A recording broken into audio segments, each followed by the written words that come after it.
তোমাকে বলা হয়নি, আমি গোপনে তোমার জন্য বুকের ভেতর কত কথা জমিয়েছি। একটা অদৃশ্য ভয় আমার ছিল, তোমাকে হারিয়ে ফেলার ভয়। সেই ভয় আমাকে এমন ভাবে তাড়া করতো যে তোমাকে আর বলাই হয়ে ওঠেনি বুকের ভেতর জমানো সেই কথা। কারণ তোমাকে অবশেষে আমি হারিয়ে ফেলেছি। আমি চেষ্টা করেছি, কিন্তু সময় খুব দ্রুত ফুরায় জানতাম। আমার বেলাও ফুরিয়েছে। আমি শুধু ভেবেছি তুমি সব বুঝবে। খোলা বইয়ের মতো তুমি একদিন পড়ে ফেলবে আমায়।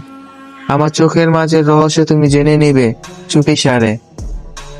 আমার দুই ঠোঁটের মাঝে এসে আটকে থাকা সমস্ত কথাগুলো বোধহয় শুনে ফেলবে কান পেতে। কিন্তু আমি ভুল ছিলাম। আমার জানা ছিল না সবাই মানুষ করতে পারে না। মানুষ তো আর খোদা নয়। বুঝতে অনেক দেরি হয়ে গেছে যে তুমি তো মানুষ, খোদা না। গোপন আর্তনাদের ভাষা কেবল খোদা শুনেছেন, মানুষ কখনো শুনতে পায়নি। তোমাকে প্রতি মুহূর্তে কি গভীরভাবে খোদার কাছে চেয়েছি গোপন প্রার্থনায়, তা তো কেবল খোদাই জানে।